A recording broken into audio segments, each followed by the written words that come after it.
ഒരു വലിയ മലയുടെ ഒരു ചെരുവിൽ, ശരിക്കും ഒരു പോർട്രേറ്റ് പോലെ നമുക്കൊക്കെ മനസ്സിലത് ഭാവന കാണാം. ഒരു വലിയ മലയാണ്. അപ്പം അവിടേക്ക് ശരിക്കുള്ള വഴി പോലും ഇല്ല. അവിടെ ഒറ്റപ്പെട്ട ഒരു വീടുണ്ട്. അപ്പം ഞങ്ങൾക്ക് ഈ കരോൾ ഉണ്ണീശോയും കൊണ്ട് ആ വീട്ടിൽ എത്തണം. അപ്പോൾ അങ്ങോട്ടേക്ക് ഞങ്ങൾ അതിന് മുമ്പുള്ള വീട്ടിൽ നിന്ന് ഏകദേശം ഒരു 2-3 കിലോമീറ്റർ കുന്ന് കയറി ആ വീട്ടിലെത്തണം. അപ്പം ഞങ്ങളന്ന് ഒരു 10-12 പേരുണ്ട്. അപ്പോൾ നോർമലി ഉണ്ണീശോയെ നമ്മൾ കൊണ്ടുപോകുന്ന, നേരത്തെ ദീപ പങ്കുവെച്ചതുപോലെ ഒരു പ്ലേറ്റിൽ ഉണ്ണീശോയും ചുറ്റും കുറച്ച് പൂക്കളും പിന്നെ കുറച്ച് ചില്ലറ തുട്ടികളൊക്കെ ഉണ്ടാകും, നമുക്കറിയാം. മണ്ണെണ്ണ വിളക്ക്. അതെ അതെ, അത് പെട്രോമാക്സ് ആണ് അന്നത്തെ വെട്ടത്തിന്റെ ഒരു മാധ്യമം എന്ന് പറയുന്നത്. അങ്ങനെ ആ വീട്ടിൽ എത്താൻ കുറച്ച് ഏറെ സമയം എടുക്കും. എന്നാൽ അവിടെ പോയി തിരിച്ച് ഞങ്ങൾക്ക് പാതിരാ കുർബാനയ്ക്ക് പള്ളിയിൽ എത്തുകയും വേണം. ശരിക്കും റിസ്ക്കാണ്. അപ്പോൾ കൂടെയുള്ളവർ ചിലരൊക്കെ ചോദിക്കും, എന്തിനാ നമ്മൾ ഇത്ര റിസ്ക് എടുത്ത് ആ ഒരു വീട്ടിലേക്ക് എത്തേണ്ട കാര്യമുണ്ടോ? നമുക്ക് അറിയാലോ, നമ്മൾ സമയത്ത് പള്ളിയിൽ എത്തിയില്ലെങ്കിലും. പക്ഷെ എന്നാൽ മുതിർന്നവർ പറയും, അതല്ല, ഒരു വീട് പോലും നമുക്ക് ഒഴിവാക്കാൻ പാടില്ല. ഒരുപക്ഷെ അവർ നമ്മളെ കാത്തിരിക്കുകയാണെങ്കിൽ നമ്മൾ അവിടെ ചെന്നില്ലെങ്കിലത്തെ ഒരു അവസ്ഥ ഭയങ്കര സങ്കടകരമല്ലേ? അങ്ങനെ അവരുടെ വീട്ടിലേക്ക് പോകുന്ന വഴിയെ ഞങ്ങൾ പോയാൽ ഒത്തിരി ചുറ്റണം. അത് ഞങ്ങൾ ഒത്തിരി ലേറ്റ് ആകും. അപ്പം ഞങ്ങൾ ഇല്ലാത്ത വഴിയെ ഈ ആദ്യം പറഞ്ഞ പെട്രോമാക്സ് ഒക്കെ ആദ്യത്തെ വീഴ്ച തന്നെ അതിൻ്റെ മാൻഡിൽ എന്ന് പറയുന്ന ഒരു സംഭവമുണ്ട്, അത് പോയി. അപ്പോൾ അത് കെട്ടുപോയി.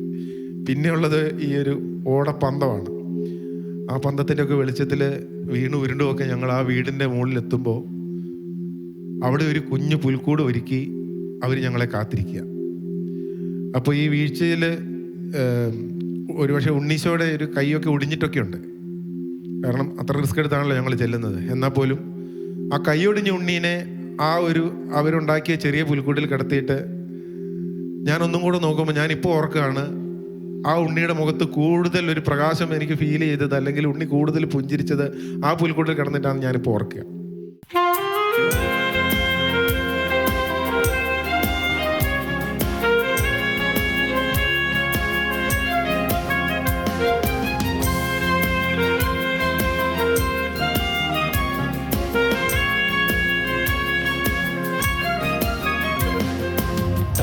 തന്നെ നോക്കി ആട്ടിടയർ നടന്നു, താരകം തന്നെ നോക്കി ആട്ടിടയർ നടന്നു. തേജസ് മുന്നിൽ കണ്ടു അവർ ബെത്ലഹേം തന്നെ വന്നു. തേജസ് മുന്നിൽ കണ്ടു അവർ ബെത്ലഹേം തന്നെ വന്നു. രാജാതിരാജന്റെ പൊൻതിരുമേനി,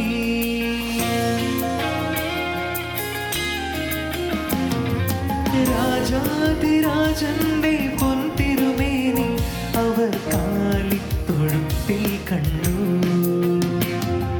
വർണ്ണരാജികൾ വിടരും വാനിൽ, വെള്ളിമേഘങ്ങൾ ഒഴുകും രാവിൽ.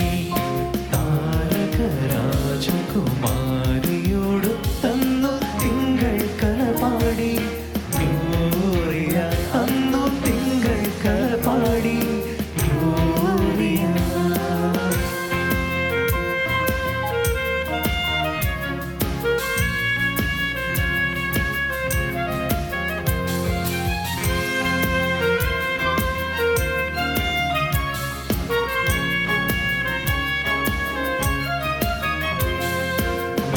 മൂവരും ദാവീദിൻ സുതനേ, മന്നവർ മൂവരും ദാവീദിൻ സുതനേ.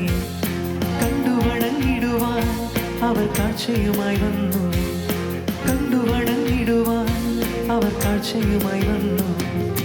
ദേവാദിദേവന്റെ തിരുസന്നിധിയിൽ,